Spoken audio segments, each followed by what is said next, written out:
Reverend Elivia Melodey explains the science and application of crystal singing bowls, subtitled 45 Bowls Later. This is episode 122 on Alternative Health Tools podcast, where together we discover and share new alternative health tools and resources from alternative healthcare practitioners and experts.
Hi, everybody. This is Kim Shea, your co-host for Alternative Health Tools on this side of the pond.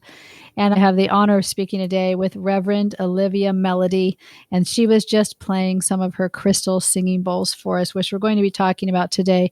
And I could tell you everything about her is just really amazing. And I would love it. I already told her this. If she'd love to come back and talk to us another time for another podcast, that would be fabulous. But for today, we are focusing on the singing bowls. But I'll tell you, she's a clairvoyant, medium, spiritualist.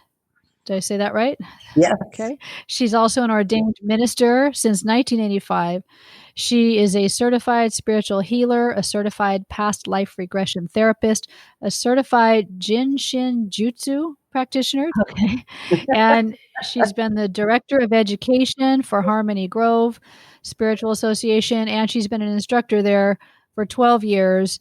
A deep trance medium. She's really just amazing and knows a lot about a lot. And I thought this was really cool. Awareness Magazine calls you the Angel Whisperer. So welcome, Reverend Elivia, to our podcast. Thanks so much. I'm delighted to be here. It's been a wild ride and a fabulous journey so far. How did you get started? I said I would surrender and listen to spirit and stop the corporate job and really work my muscle to support humanity.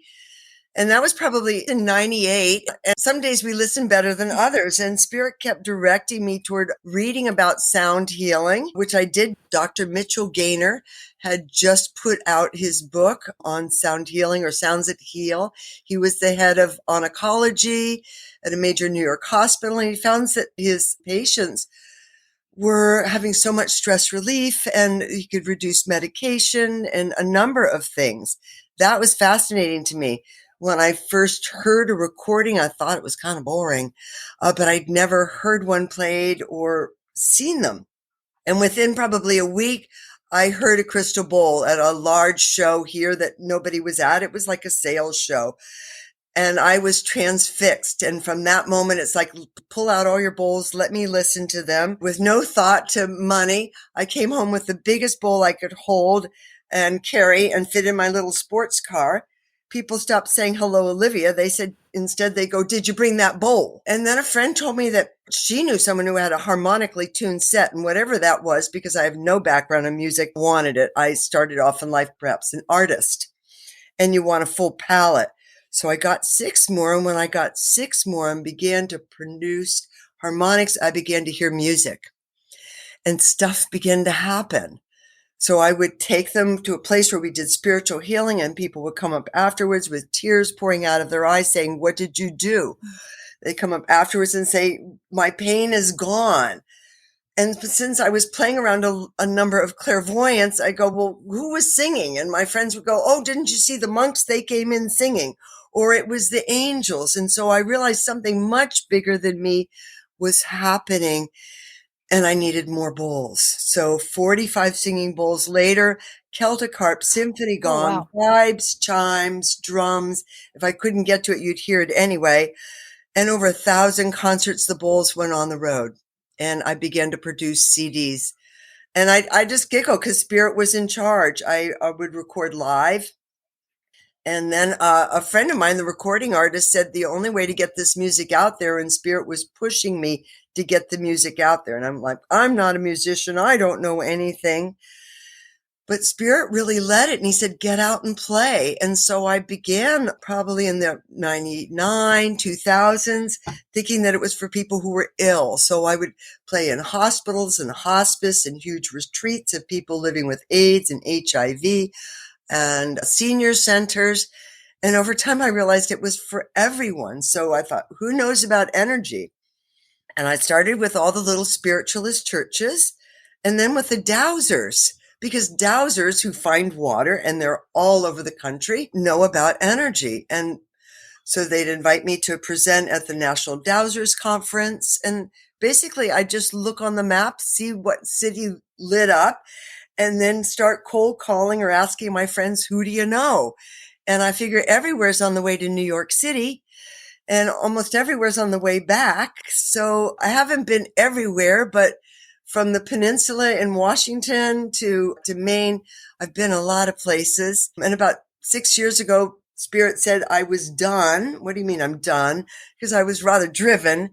And they said the job was to birth sound healers and to get the music out there, because I'd come to small towns and they say, well, my uncle plays spoons and you play bowls. That's great. Or they think they were bells. And I said, you're just going to love it. Relax. I have another friend who's played at penitentiaries all over the country. It's good for everyone. 5-star destination spas. I've been to South Korea. Basically, I'll teach practitioners how to play, how to use these amazing tools, because they pair so well with all other energetic healing modalities. Crystals like the planet Jupiter, okay? It makes everything bigger, better, fine tunes it and sends it out like those first crystal radios. And so it's really all about intention, and it works well with every other modality. I don't care if you're a minister and you want your flock to be open and receptive, play a bowl first. If you are a hands-on healer and you want to go deeper, faster, play the bowl first. Within 5 minutes of listening, a person's brainwave pattern will change from beta to alpha. And at concerts, everyone goes into theta. Although the point is, can you have lucid dreaming? Can you remember? And when you relax, all kinds of things can happen. Pain goes away. You can get epiphanies and inspiration. You get understandings. Magic happens. I've had people come in wheelchairs because my job is to shut up and play, and I've seen them walk out, and then they'll write to me afterwards or give testimonies. And I know it's not about me. No healer ever heals another. I have a tool that allows you to let go of thought, of that monkey mind, that allows you to easily release the stress from your body and promote healing for yourself. And so that's what crystal bowls do. And that's what crystal sound does. It's kind of unique. Crystal bowls and silver flute are the only two instruments that have something called a perfect sine wave. It goes on forever like a laser. It vibrates in our being in a very unique way, and it can do a lot of things. I like multi-purpose tools. Yeah. That's So really neat. So you weren't drawn to this beforehand. When you were in the corporate world, this wasn't something you were dabbling in, or? No, in my 30s, I got into metaphysics. My dad had taught us to dowse as a kid. And if you've got a big family, you're thrifty usually, and money's a big motivator. So he'd throw money in the backyard, and we all got really good with our coat hangers and finding money. Apparently, they taught soldiers in Korea and in Vietnam when they didn't have enough landmine detectors. How did Dow's define that? Because how did Dad learn? So I always knew there was energy. And in my 30s, I did a number of healing modalities. And at one point, I had my clients uncurling from stroke and getting better. And then I watched as a whole group had a vested interest in remaining ill. They may not have been aware of it, but it was their spouse's turn to take care of them, or they really didn't want to go back to work. They wanted to be supported by the state. But I realized I had a little attitude at the time, and I said, you don't have the unconditional love it takes to be a healer. I wasn't there in my 30s, okay? So I put it all away, and I went and hid in the corporate world in a great workaholic job where I wouldn't have to think. And so I kind of woke up and said, you're going to manifest something in your body and croak if you don't look at that fear and move through it, because a lot of working with spirit is first working on yourself. Yes. Yeah, that's amazing. What did you do to get to where you felt like you had that love that you needed? Absolute surrender. Okay.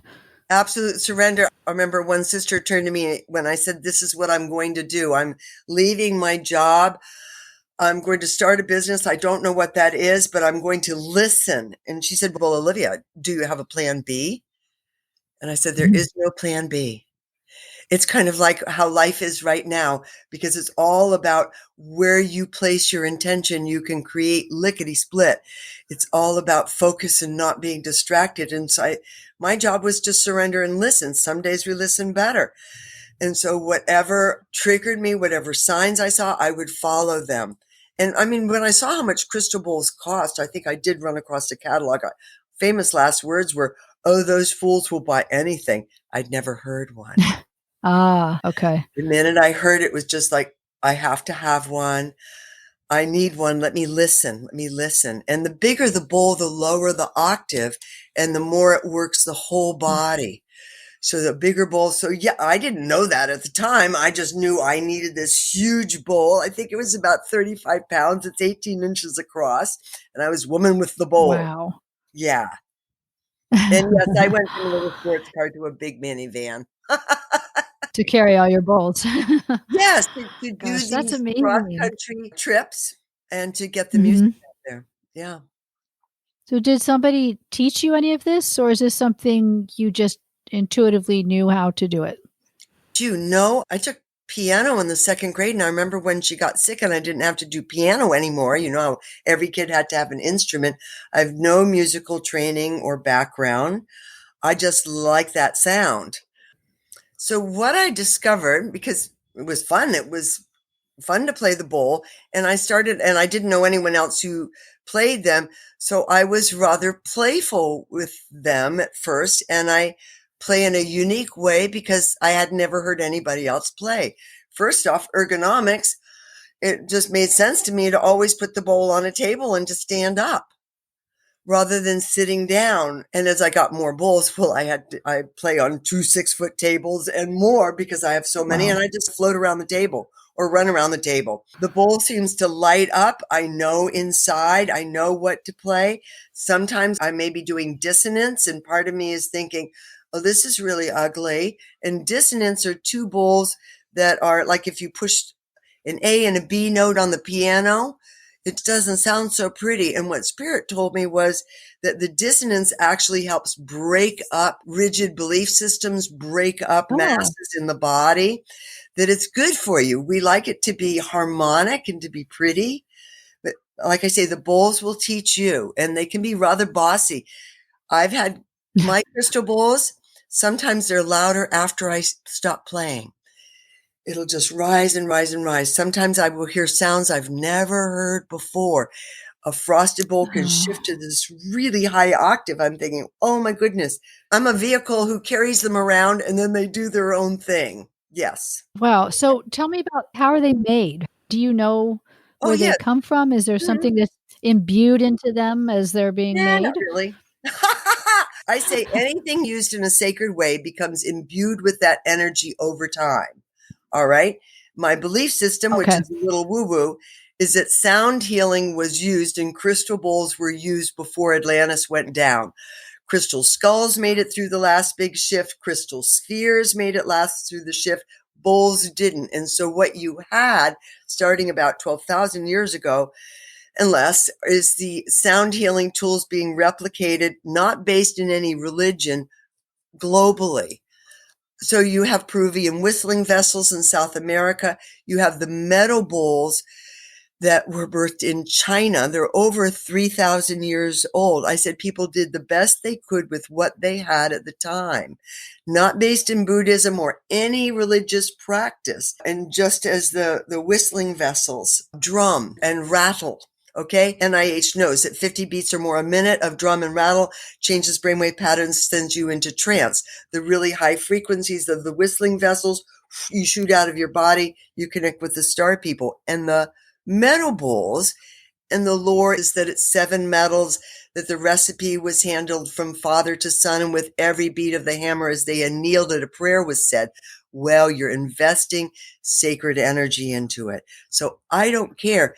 It is the gestalt of a metal bowl, whether it was manufactured in Pakistan yesterday, or someone actually dug it up from the earth, from India or Tibet 50 years ago, they all hold that frequency of being used in a sacred way for healing on all levels. So what we had is about 45 years ago, the birth of the semiconductor industry to grow crystals globally. Crystals that would heal your eyes, that would kill you, that would open up doors and work on your computer. And in order to grow the crystals, which they do globally, they needed pots that went in the fire or crucibles to measure the different temperatures of minerals, because they could program the crystals that they were growing by coating them with minerals. They would change the vibratory frequency of the crystal. It's a very high-tech process. They're coating them. The first things they coated them with was gold and platinum and silver, titanium, rare earths like niobium, iridium. Sometimes they have pretty colors.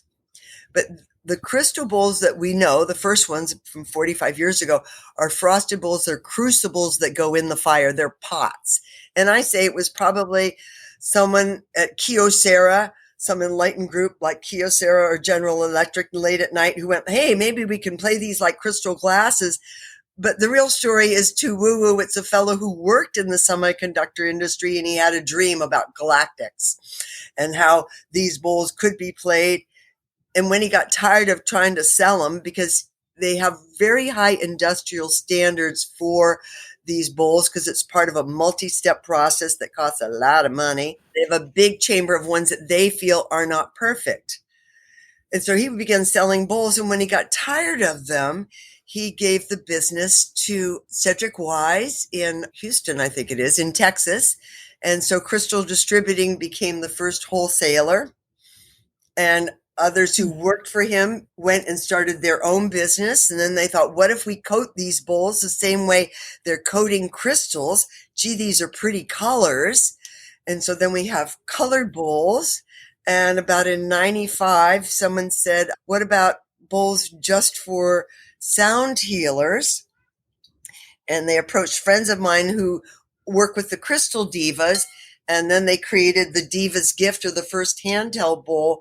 And they are individually made with a handle that goes inside of the bowl, and you can insert different things into the handle, different minerals, different affirmations, and it changes the frequency. So crystal bowls are technically crucibles, the same way you have a big metal pot if you're pouring bronze. And they come in frosted, they come in clear, they come in all sizes and shapes, like little cereal bowls or very tall goblets.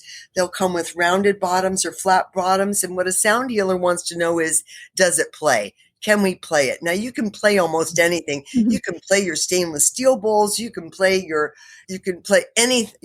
almost anything if it's metal, okay? Any percussionist knows this.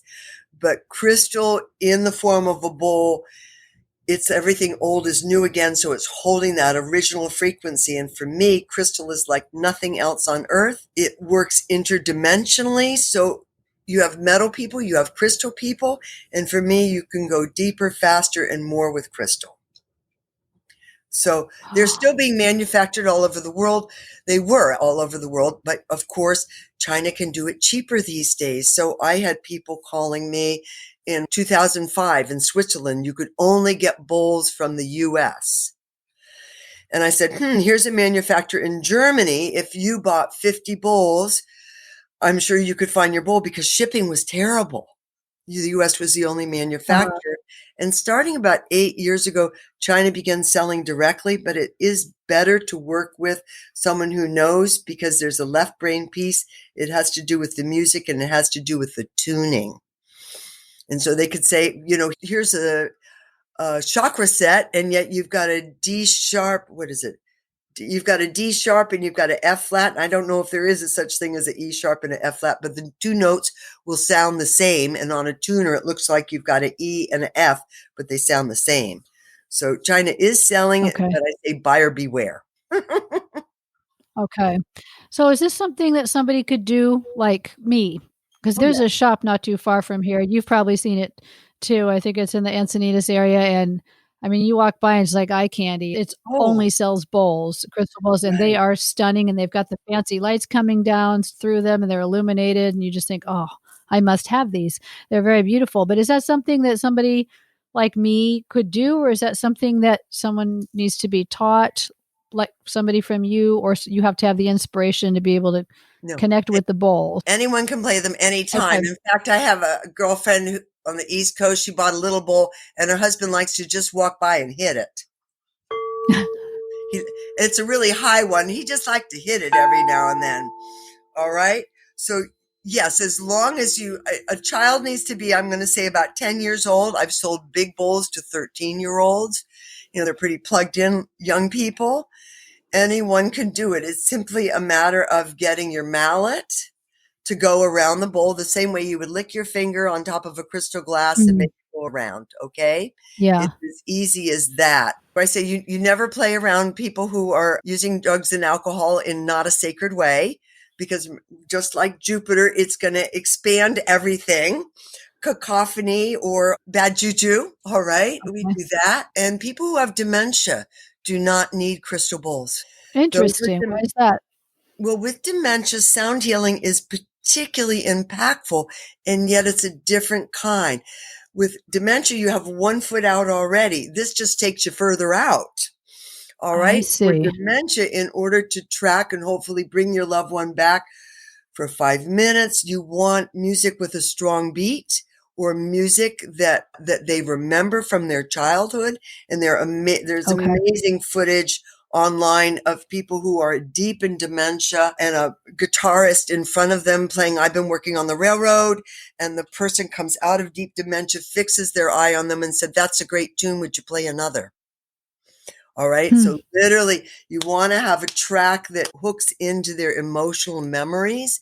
And there are many, many stories of sound healers bringing their loved one back who has not been present for months, with Vivaldi, whatever their favorite music was. But bowls take you out. Okay.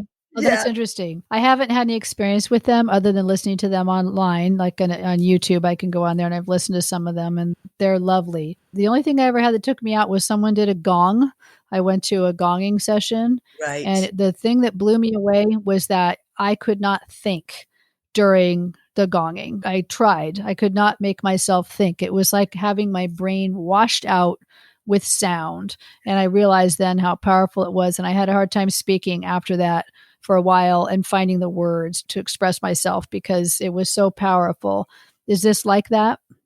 Yes, it's part of the study of psychoacoustics. What happens is your brain entrains to the vibratory frequency of the gong.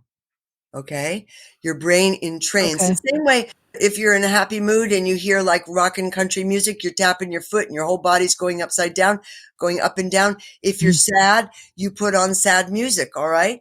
Because it matches your boohoos, all right? It literally takes you there. So with gong as well, your brainwave patterns will change, so you're no longer worrying about this or that or the other thing. You're open and receptive.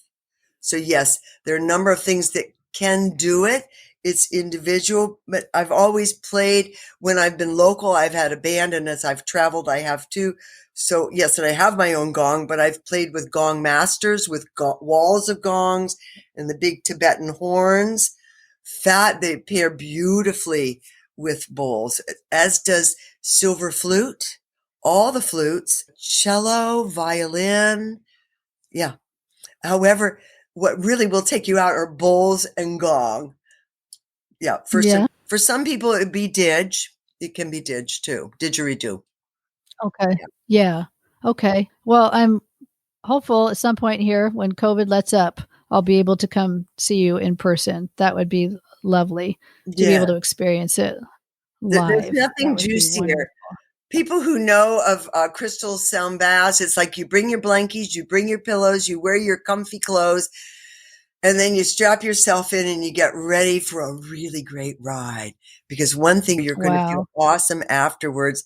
And my job is to land the plane and bring everyone back slowly, gently, so that they can remember where they went. Sound healers, I say, are like navigators. We can take you wherever it is you need to go for healing. And once you know the way there, you can always find your way back. That's beautiful.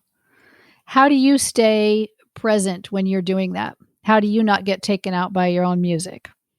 Or do you, when you're navigating this whole crowd of people? My job as a trance medium is that I don't stay. I remember once in the early days, because I know a lot of vibrational frequencies, and I thought, oh, I'm going to start throwing symbols and signs and sending frequencies, and I began stumbling. I couldn't walk because I was still in my body. So no, I basically jump out. Sometimes I'm really high and I'm looking down at everyone, but oftentimes I'm just somewhere else. I said, don't take pictures of me because I look like an old man, or I transfigure a lot. So no, I zip out. I go. I let your spirit healers, your spirit guides work through me to bring in the tones and the frequency that you need. So I always play inspirationally. And whoever might join me musically, that's a requirement too. Do you hear the music? It's almost like jazz, okay? You can feel the riff, you can go into the groove, and then it takes you left, and then it takes it right, and then it gets wild, and then it comes back. So afterwards, I can give you the flavor of where we went, but I don't get it down to words. Just, we went out a lot, we came back, we needed a lot of grounding. After 9/11, all I played were big bowls, low, boring bowls. I love the really high frequencies.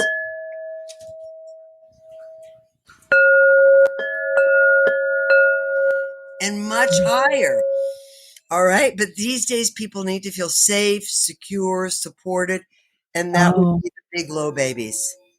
I don't care what note it is. It's all about octave. Interesting. Yeah. That's so fascinating. There's so much science to it. And I know metaphysics is probably the more appropriate word, but it's just fascinating to me. As we move forward, everything is going to be about frequency. We can use other words. Is it a better fit? Does this work for me? You're looking, actually, do your frequencies match?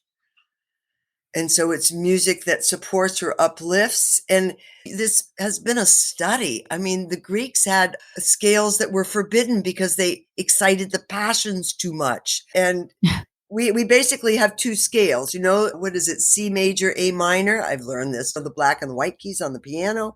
And in India, they have over 4,000. China decided that there was only one official scale that you should have for perfect harmony.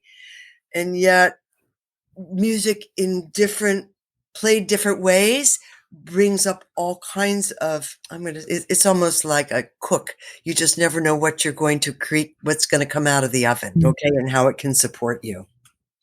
So no, each time it's different. Each time it's different. Yeah. How exciting to be able to do this, I would imagine, that you've surrendered to be useful and a tool for spirit to work through people. And what a beautiful way to be doing that. Thank you. And it's fun too. I say crystal bowls can clear about 97% of everything that's out there. And the rest of it, because everyone wants to go to the sacred sites, you know, and gee, do you want to go to the profane sites? It's earth energy. It's just not filled with happy juju. All right. And that's And some things have to be dealt with in a different way. And so that's why I'd say it clears about 97% of everything. And then it's up to you for the other 3%, or the earth needs that negative vortex, that negative site. It's not your business. Yeah. Okay. Right. Yeah. There's got to be some balance. I know. On your website, you had a blog post about autism and sound bowls, and I found that just fascinating. So your blog was saying that this is something that people are finding very helpful with autism. I began hearing from parents with autistic children and from people who ran schools. And they said that the low octaves, the drone tone of the low octaves, okay, those are the bigger bowls, lower sounds, helped people on the spectrum to anchor into this reality, to this time, to this space, to track, to do their homework, to pay attention, to have clarity. For so many, and I know it's varied, really varied on the spectrum, but this is a very disharmonious world. And individuals' thoughts don't match their words, neither their actions. So there's a whole lot of confusion. And the low octaves help them to connect to earth energy more easily. That's my take on it. I just know that I began hearing from people the high notes that I like, that are angelic. Everyone has their own favorites, but that is not earth-based. It's going to take you out, and that's disorienting. Okay, so it's the okay. So that's the major feedback I got. And then I remember some things burn. I did take a picture, but they burn a hole in your memory forever. And it was severely autistic children coming up and I play the bowls, and they'd find which note they like and just wrapping their arms around the bowl and getting euphoric. And to see a deeply autistic child to do that this is the sound I need. And they're very particular. Wow. They're very particular about which note works for each one. That's amazing. And so it just goes beyond words. Mine mainly is evidential or experiential. I carry a few facts because people have done enough doctoral studies paired with MDs these days on sound healing and specifically crystal bowls. But those are just facts. I think experiencing, seeing is believing. Yeah. There you go. That'd be great to get out to more people. So I hope more people will take that away and pass that around, because what a nice thing to be able to do to help somebody who's having a hard time struggling with all the chaos and the noise, to find something that resonates with them and brings them some joy. And it's one reason why I did the CDs and get them out there, because I would tell people, just play it low. You don't even have to hear it. It's about the frequency that's going out for birthing babies, for crossing over, for dealing with extreme pain, and just put it on repeat, play it all night. And it has worked. And it continues to work. And everyone uses sound healing in their own unique way, whether they are singing or toning, whether they have specific ways they choose to use it. And like I said, it pairs very well with all other energy modalities and most other musical instruments. I'm not sure about ukulele. All right. I haven't played with ukulele yet.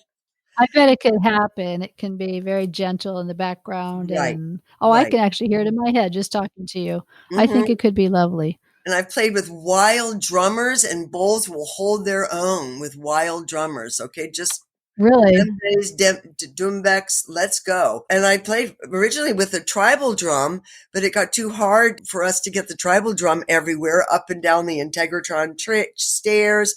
And so I ended up getting a drum by Remo that's, again, that buffalo drum. It's a buffalo drum, but it's the same octave as a tribal drum that takes you right to Mama Earth. Yeah. Oh, how nice. And it's a good way to bring people back with drum or rattle. Mm. Yeah. Okay, so some shamanic in there, would you say? It is, because actually rattle is more prevalent globally in shamanism than drum. I think it's because at high altitudes, you've got to wet them. You need to, if it's dry, wet them, keep them warm. It was just way easier to rattle and to replicate that, particularly if you weren't skinning animals. Yeah. Mm, Because you can make yeah. rattles from Oh, everything. Seaweed rattles. I've seen them made of everything. Yeah. really? Oh, that's really neat. Mm-hmm, mm-hmm. We have gigantic pods of seaweed here, and you let them dry and put stuff inside of them. Yeah. Or gourd rattles. Yeah, all kinds. Oh, I never thought of that. I have been making gourd ones lately because I bought a lot of gourds to decorate for fall, and then I'm just Mm-hmm. letting them dry naturally, and then the seeds become loose. So it's Yeah. been adding to my collection for that. Yeah. And each rattle has a slightly different sound. Like I say, the bowls teach you, and you become sound sensitized. If anything can vibrate in the room, it will vibrate. I think my first recording session, they needed to move that set of snare drums out. Okay. Because I was setting Oh, off all the drums, I was setting off everything. If it can vibrate and you're hearing like the hinge under the table, oh no, can't do that. I would put candles in my bowls when I first started and a little water because you can play in the dark. And yet there I am. I'm cutting off that little metal thing on the bottom of the candle because I can hear it. Nobody else can, but I'm hearing. I see. Okay. So that's why Yeah. I say you become sensitized. The bowls teach you. I need more. I need less.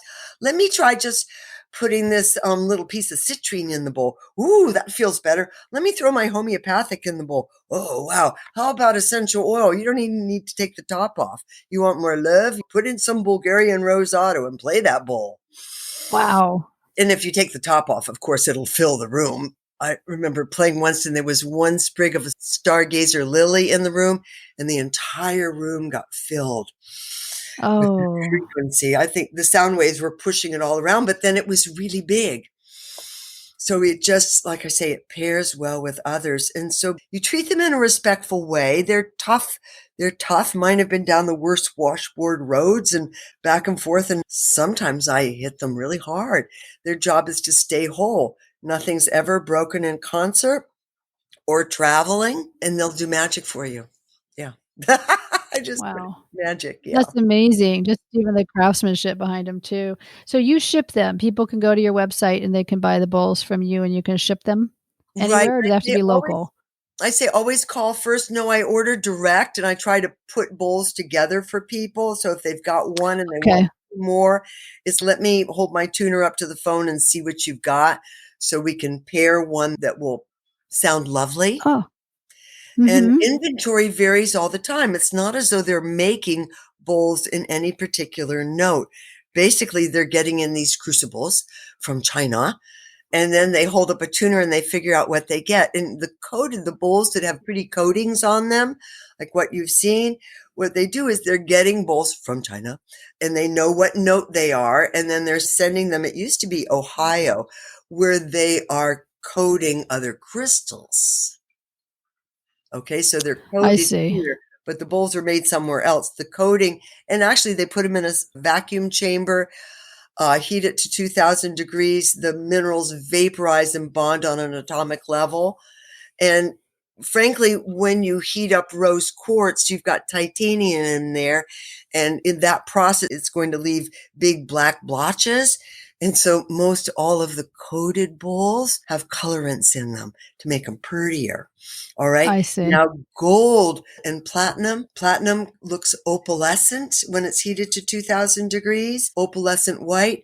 Gold looks brilliant aqua with rainbows, and titanium will be blue-black with rainbow sparkle. Almost everything else, they've added colorants. But you can Okay. put a gem in the bowl and get the same energy yourself without having a bowl that's only going to play this way. I learned I that s when I bought Oh, my first amazing. moldavite bowl. It was green. It was great. I had a moldavite bowl. And then the next day, I met the people who had the handheld bowls with the hollow handle. I went, you mean I can just stick a piece of moldavite in my handheld and have a moldavite bowl? Or I can just stick a piece of kyanite in? Oh, so I do both. Okay. Yeah, I do That's both. fascinating. Yeah. Okay. Just experiment with it and let it go how it Mhm. leads you, I guess, sounds like. Yeah. Oh, it sounds wonderful. I Go made a ahead. number of videos. They're 1-minute videos, but really short ones on how to pick a bowl, how to choose a mallet. What you discover along the way is that every percussionist or drummer has a stick bag.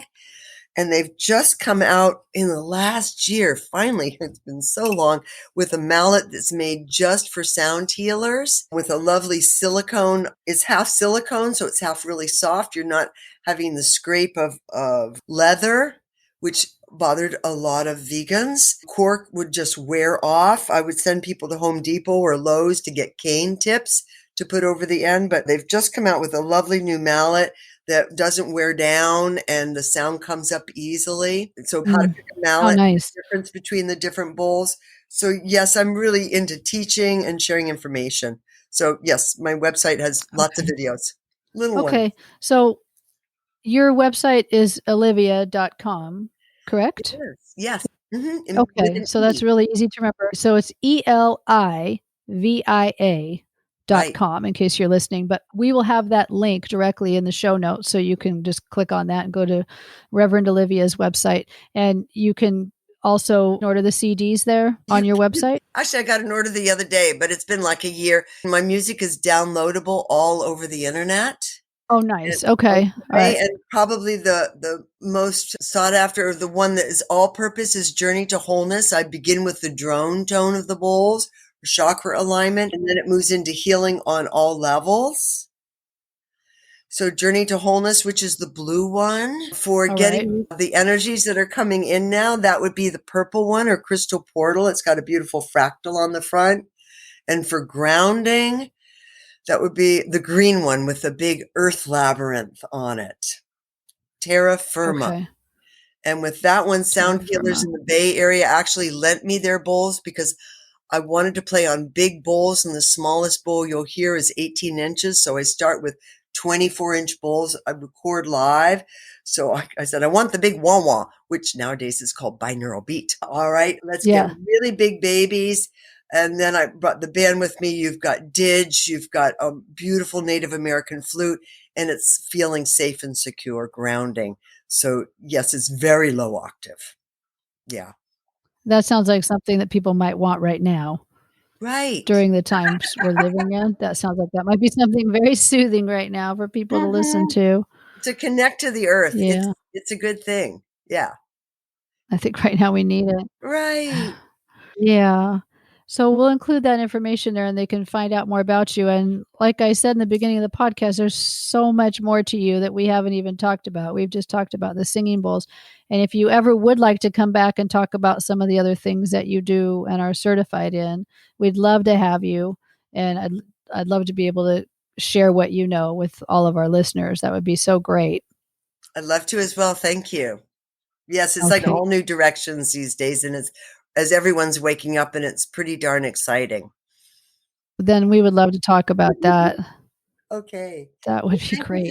Okay, so thank you, Reverend Elivia. And for those of you who've been listening, you can follow this podcast and listen to it anywhere that you normally listen to your podcasts. You can also go to alternativehealthtools.com. There's a button you can click on, and you can leave us a voicemail. You can just tell us what you thought about this episode, and if there's any questions you have or you just want to say hi, we'd love it. So thank you once again, Reverend Elivia Melodey, and thank you for coming to talk to us today on Alternative Health Tools. You're so welcome.